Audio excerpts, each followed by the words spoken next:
Imagine a sound. I want you to just close your eyes for a second and try to conjure this up. Okay. It's not a siren, it's not a bell, and it's definitely not a ringtone.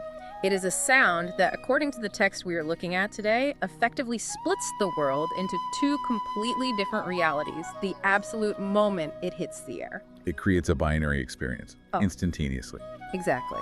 On one side, for one group of people, this sound is absolute terror. Right. The source says it makes their courage dissolve. It's the sound of their doom approaching. But for everyone else, for the people inside the city, It is pure, unadulterated ecstasy. pure joy. It's the signal that the long wait is finally over. It's fear for the enemies and salvation for the beloved. And the instrument making this noise isn't a machine, it's organic. It's a shell, a Right. conch shell, specifically the Panchajanya. the Panchajanya. And I have to say, the imagery the source material gives us right at the start, I mean, it's incredibly cinematic. I was reading the notes you sent over, and the description of the person blowing this horn is just wild. It's one of the most famous visual metaphors in the entire tradition, honestly. It describes a white conch shell held against lips that are red, like a lotus flower. Yes. And then it says, and I love this part, it looks like a white royal swan sitting on a red lotus singing sweetly. That is the opening hook of the text we are analyzing today. It's so poetic. Right, it's poetic, but it's also signaling something massive. It is. I mean, the contrast between the white shell and the red lips is very specific. It's meant to evoke beauty, even in a martial context. Yeah, But you're right, this isn't just about a pretty picture. We are looking at a homecoming. a grand homecoming. The return of Lord Krishna to his own city, Dwarka, specifically the Anarta region. Okay. He's been away in Hastinapur, he's been in Mathura dealing with politics and wars, but now finally he's coming home. And to really understand why that horn blowing is such a big deal, I think we need to talk about the mood of the city before he showed up. Right, because it sets the stakes. Exactly, because this Right. doesn't feel like just a regular welcome home party. The vibe in the text is heavy. It's incredibly heavy. This isn't just a king coming back from a diplomatic trip where everyone waves a flag and goes back to work. Right. The source describes the citizens as suffering from a very specific condition. There was a Sanskrit term for it in the notes. Viraha, something? Virahavadana. Right, viravidana. I know viraha means separation, but what is the full weight of that phrase? Like, what does it actually imply? So Vedana implies pain or agony. Mm-hmm. It translates roughly to the burning pain of separation. Okay. But in this literary tradition, it's not just an emotion. It's treated almost like a physical affliction. It's a fever state. So they aren't just missing him, they are sick with it. Precisely. Imagine the worst heartbreak you've ever had where you physically can't eat, you can't sleep, your chest hurts. Yeah, it's awful. Now imagine an entire city feeling that simultaneously. It's an emotional state where the absence of the beloved feels like a physical illness. That puts the sound of the conch in a whole new perspective. When that horn blows, it's not just an announcement. No. It's a medical intervention. It's the cure. It's a soothing balm applied to a collective wound. It's the restoration of life to a population that feels like it's dying. Wow. So our mission for this deep dive is to analyze this procession. We're going to walk through the streets of Dwarka, smell the incense, hear the chaos, and look at exactly how a city welcomes a figure who is well complex. Very complex. Because he's playing a lot of roles here, isn't he? He is. He's a king, he's a warrior, he's a son, a husband, a friend. Mhm. But as the text reminds us repeatedly, and this is crucial, he is also the supreme controller, or Ishvara. And that's the tension we're going to explore. We're going to see all this intense emotional attachment, the tears, the hugs, the desperation, and then right at the end, we're going to hit a major philosophical twist. Yes, we are. Because the text insists that despite all this, he remains completely unattached. It's the paradox of being the center of everything and yet attached to nothing. So let's dive right into the streets. We've heard the sound, the conch is blown. What happens in the city? Absolute chaos. Just pandemonium. But a beautiful, joyful kind of chaos. The source says the citizens essentially abandon everything. And I mean everything. It doesn't matter what they were doing. Right. The reaction is immediate and total. They rush out of the city to meet him. There's a detail here about what they abandoned that I found really humanizing. It says they stopped sleeping, sitting, and eating. Those are the biological imperatives. When a text says people stop eating and sleeping to do something, it's signaling a biological override. Wow. The urge to see him is stronger than the urge to survive or rest. And when they finally get close to him or when they're running towards him, there's this analogy the text uses to describe their state of mind.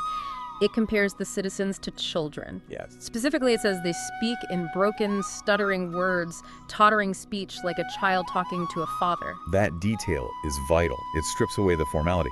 Usually when you greet a monarch, there is protocol. You have a prepared speech. You have a minister introduce you. Right, you stand in a line. Exactly. But here, the emotion is so high that language fails. Grammar breaks down. It's like when you're so excited, you just babble. Exactly. It emphasizes intimacy over hierarchy. They aren't subjects greeting a ruler. They are children running to a parent. They are vulnerable, exposed, and completely authentic. And they don't come empty-handed, they bring offerings. But this leads to one of the most interesting philosophical questions in the text. You got. The source notes that Krishna is Atmaram, self-satisfied, and Purnakam, whose desires are already fulfilled. Right. He is the definition of completeness. So I have to play the skeptic here. If he has everything and he's the supreme controller, what is the point of bringing him a fruit basket or a lamp? Right. It feels like bringing a sandwich to a buffet. He doesn't need your sandwich. That is the classic theological problem. If God is complete, what value does a human offering have? It seems redundant. Exactly. It seems pointless. Why are they doing it? But the text gives us a very specific answer to this, using an analogy that I think is just brilliant. The sun analogy. Walk me through that. It compares offering gifts to Krishna to offering a lamp to the sun. Now think about that physically. If you go outside at noon and hold up a candle to the sun, are you helping the sun? No. The sun is a giant ball of nuclear fusion. My candle is invisible against that. Are you illuminating it, making it brighter? Definitely not. So why do you do it? The text says you do it for your own benefit. Think of it like a mirror. If you have a reflection in a mirror and you want the reflection to look beautiful, where do you put the decoration? You put it on yourself. Exactly. You decorate the real face and the reflection becomes beautiful. Yeah. The text argues that Krishna is the self of everyone. He is the root. Oh, wow. If you water the root, the branches, which are for children, you get nourished. That is actually really profound. So it's not a transaction. I'm not giving you X so you give me Y. It's a reflection. By honoring the source, I'm actually validating my own existence. Precisely. The act of giving purifies the giver, not the receiver. It validates the relationship. It's a closed loop of grace. And speaking of that relationship, the things the citizens say to him, they really pour their hearts out. They call him father, mother, friend, supreme deity. But then they drop this line that feels very sci-fi to me. The time reference. Yeah, they say he is the ultimate shelter even for time itself, Call. That's a heavy concept. In Indian philosophy, time Kal is usually the thing that eats everything. It's the ultimate destroyer. Kings die, empires fall, stars burn out. Time devours it all. But here they are saying you are the shelter for time. Meaning you are beyond it. You contain the thing that destroys us. Yeah. You are the box that holds entropy. That's intense. And yet, immediately after this high-level theological praise, like you are the master of time, they get incredibly raw and emotional again. They swing right back to the personal. Yes. There's this key insight where they describe their life while he was away. They say living without him is like eyes without the sun. Think about the physiology of that. Eyes without the sun are useless. Yeah. You have the equipment, the retina, the lens, the optic nerve. But without the light source, the function is gone. So they're saying that without him they exist, but they don't function. They don't really see. They are biologically present, but existentially blind. That's why they mention that every moment without him feels like millions of years. Time dilates. It's that relativity of time, when you're missing the thing that makes reality make sense. And they're so desperate for the physical connection. They want to see his smiling face. They describe his face as a lotus that they want to gaze upon. It's very sensory. They aren't meditating on a void. They want to see him look at them. It's the concept of darshan. Seeing and being seen by the divine. It's the ultimate validation. So the people are rushing out, stumbling over their words, holding their lamps up to the sun. But let's look at where this is happening. Let's talk about the stage itself. I want to talk about the city of Dwarka, because the text spends a lot of time describing the architecture and the atmosphere. It does. This isn't just a generic backdrop. The text goes to great lengths to establish Dwarka as a fortress of immense power and lineage. It lists a lot of specific clans. The Madhu, Bhoja, Dashartha, Arakura, Andaka, and Vrishni. I felt like I was reading a roll call for a special ops team. Why list them all? It establishes legitimacy. These are legendary warrior lineages. By listing them, the text is saying this city is supported by the pillars of history and bloodline. It's a who's who of the Yadava dynasty. And then it uses a metaphor that caught my eye. It compares the protection of Dwarka to the Nagas protecting Bhagavati. Bhagavati, that's the capital of the netherworld. The snake city. Yes, the realm of the serpents. In mythology, the Nagas guard the jewels of the earth deep underground. Okay. So when you compare Dwarka to Bhagavati, you're implying two things. One, it is impenetrable, and two, it is incredibly mysteriously wealthy. It suggests a city that holds hidden treasures. But once you get past the snake guards and the warrior clans, the urban design sounds like absolute paradise. The source says all seasons seem to be present at once. Which is a classic literary device to show supernatural abundance. Usually you have spring flowers or autumn harvest. You can't have both. Right. But here, nature is bending its rules to welcome the king. So you have orchards, flower gardens, pleasure groves, and ponds filled with lotuses all peaking simultaneously. Exactly. Even the plants know he's home. The environment itself is celebrating. And then there are the decorations. This is where I really started to visualize the scene in my head. This isn't just a few banners strung up on light poles. No, it's massive. The text says the flags are so numerous and so colorful that they actually block the heat of the sun. They create shade in the streets. That's a brilliant detail. Think about the climate. It's hot. The sun is beating down. But the celebration is so intense, the decorations are so dense that they actually change the microclimate of the city. It turns the outdoors into an indoors. Yes, the canvas of the festival becomes the ceiling of the city. It cools everything down. And speaking of the streets, we're told the highways and markets are swept, but they're also sprinkled with scented water. Scented water on the roads. Just imagine the olfactory experience. You're walking on pavement that smells like sandalwood or rosewater. That's incredible. It suppresses the dust and fills the air with fragrance. And at every door, there are specific offerings that list them. Curd, which is yogurt, whole grain fruits, sugar cane, full water pots, and incense. Those aren't random groceries. Those are highly symbolic items. Why those specific things? Curd and whole grain represent sustenance and fertility. Full water pots represent auspiciousness and completeness. You never want an empty pot at a wedding or a welcome. Right. Sugarcane represents sweetness. So it's an agrarian welcome. Here is the sweetness of our land, the nourishment of our cattle. Exactly. And it means every house is becoming a mini temple. They are turning the entire city into a sacred space. It blurs the line between a civic parade and a religious ceremony. Which brings us perfectly to the main event. The stage is set, the city smells like perfume, the sun is blocked by flags. Here comes the procession, the family mobilizes, and the source lists the heavy hitters. Vasudeva the father, Akrura, Ugrasena, Balarama. Balarama is described specifically as having wonderful prowess. And then you have the younger generation, Pradimana, Sharadeshna, and Samba. Samba is the son of Jambavati, right? Correct. The whole lineage is there. And again, the text emphasizes the disruption of routine. It explicitly states they stopped whatever they were doing, sleeping, sitting, eating, to run to him. It's that urgency again. And then the sensory overload kicks in. A royal elephant leads the way. Which is a traditional symbol of good omens and royalty. Brahmins chanting Vedas, conch shells, trumpets. The text mentions kettle drums too. It must have been deafening. A wall of sound. But notice the mix. You have the sacred sound of the Vedas, the chanting mixing with the martial sound of the drums and the conch.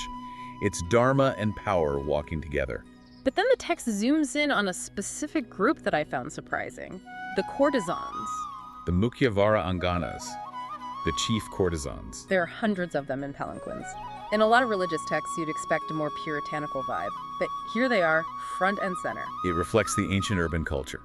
Courtesans were vital parts of the city's aesthetic and cultural life. They were artists, dancers, keepers of refinement. And there is this tiny, exquisite visual detail the text provides about them. It mentions their earrings reflecting light onto their cheeks. I love that detail. It captures the sparkling, shimmering quality of the crowd. It's not just a mass of people, it's a sea of jewels and light. It shows that everyone, from the high priests to the courtesans, is part of this welcome. It's a total social mobilization. And we also have the artists, actors, dancers, singers, bards, chroniclers, all singing about Krishna's marvelous deeds. It's a multimedia experience. But here's the logistical question. How does Krishna handle this mob? I mean, everyone wants a piece of him. The text gives us a fascinating breakdown of the etiquette of the meeting. He creates a hierarchy of intimacy. It's a masterclass in social grace. How so? Well, he doesn't treat everyone exactly the same physically, because that would be inappropriate or impossible. He bows to his superiors, his parents, the elders. He greets his equals verbally. He embraces some. He shakes hands with others. Shaking hands, that feels so modern. I always imagine ancient greetings as bowing or touching feet. It does feel modern, doesn't it? But hand clasping is a very old gesture of friendship and equality. And for others, he simply smiles or looks affectionately at them. But the key is that the text says he satisfies everyone, even down to the chandalas, the lowest caste or the outcasts. He grants boons and blessings to the very bottom of the social ladder. That's a radical statement, isn't it, given the caste system? It is. It breaks the social stratification. The king comes home, and the barriers momentarily dissolve in the joy of the meeting. If you just got a glance, that glance was enough to fill your cup, nobody feels left out. Okay, so we've heard the sound, we've smelled the streets, we've seen the crowd. Now we need to look up. The text moves our camera angle to the rooftops. The women of Dwarka climb to the harmia, the rooftops or balconies, to catch a glimpse. And the text says, for them, just seeing him is the ultimate festival. Yeah. They don't need the music or the food. The vision is the celebration. And the description of Krishna here, I want to spend some time on this. Because it's not just he looked handsome. It is a full-blown, complex visual metaphor. The text compares him to a dark cloud. This is a classic motif, but the source here elaborates on it beautifully. He is dark complexioned like a rain cloud. Mega Sham. Okay, so he's the cloud. Then it says he's wearing yellow silk. Pitambar. The yellow garment. This represents lightning. Think about the visual contrast. Deep blue-black cloud streaked with bright yellow lightning. It makes the image electric. And he's wearing a flower garland. The Vanamula. Yep. That represents the rainbow. And over his head is a white umbrella. Which looks like the moon. And people are waving white fans or chowries around him. Which resemble swans flying against the cloud. And finally, flower petals are raining down on him from the rooftops. Like stars. So let's put that all together. You have a dark cloud, which is his body lightning, his clothes a rainbow, his garland the moon, his umbrella swans the fans, and stars the flowers. He is basically a walking weather system of cosmic beauty. It's a synthesis of all the most beautiful elements of the sky condensed into one human form. It's poetry meant to overwhelm the imagination. It's saying, look, the entire cosmos is walking down the street. And the text gets anatomical, too, in a reverent way. It says his chest is the residence of Lakshmi, the goddess of fortune. His face is a vessel of beauty for the eyes to drink. To drink, that's the key verb. It implies a thirst. The viewers are parched, and his beauty is the liquid. And his arms are the source of strength for the Lokakalas, the guardians of the world. So he's beautiful, but he's also the power grid for the universe. Correct. Softness and structure, beauty and power.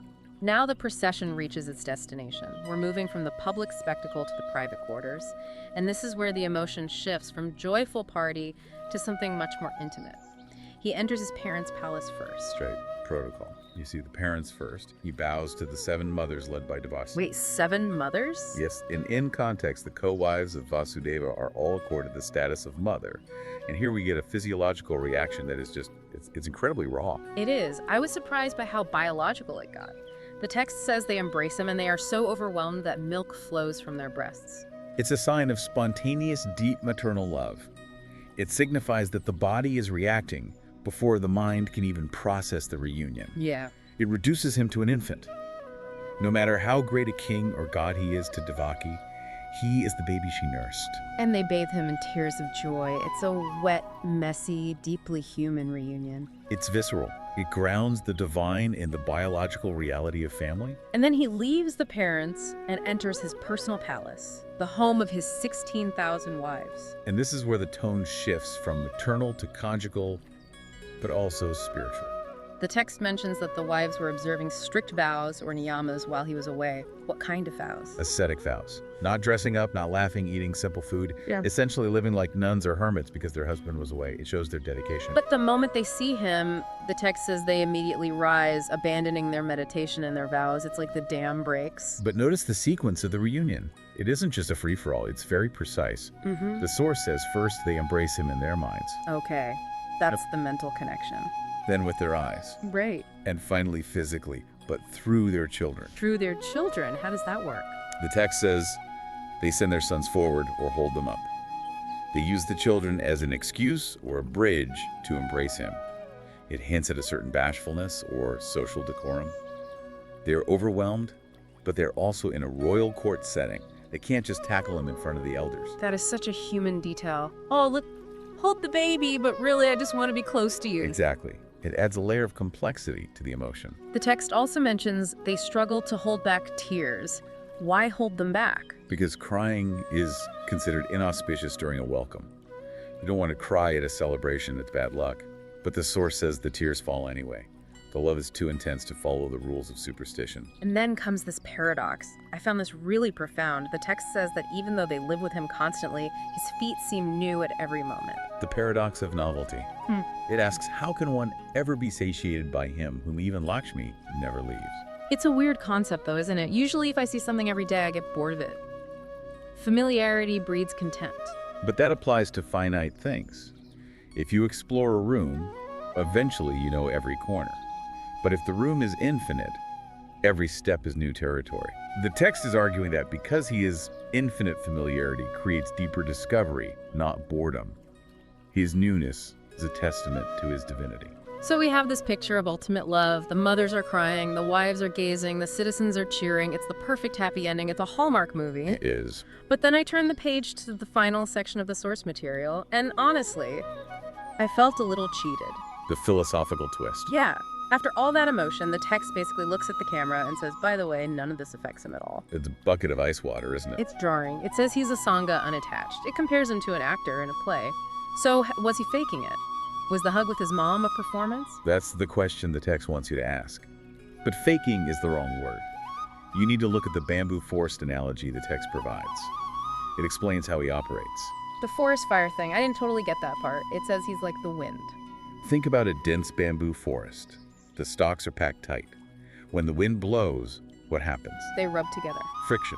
And friction creates heat. And eventually fire. Okay. Did the wind light a match? No. Did the wind hold a flamethrower? No. The wind just created the movement. The nature of the bamboo combined with the movement caused the fire that burns the forest down.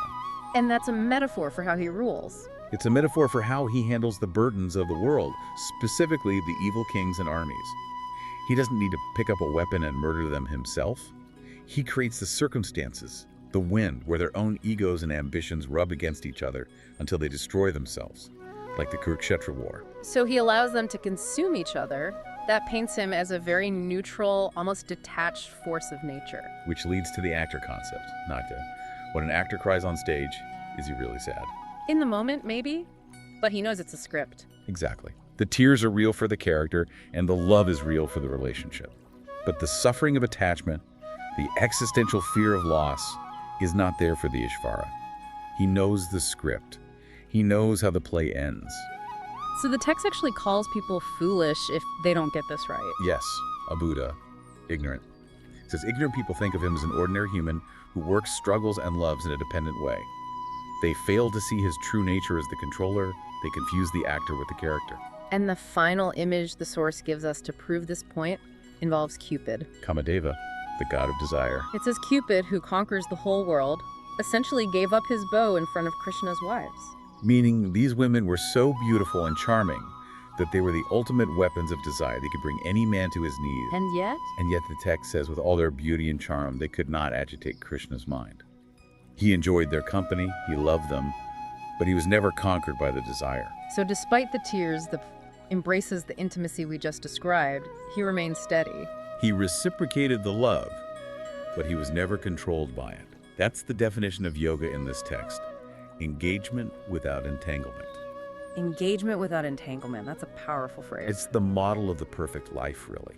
To be in the world fully present, fully loving, hugging your mother, greeting your friends, but not destroyed by the inevitable changes and losses.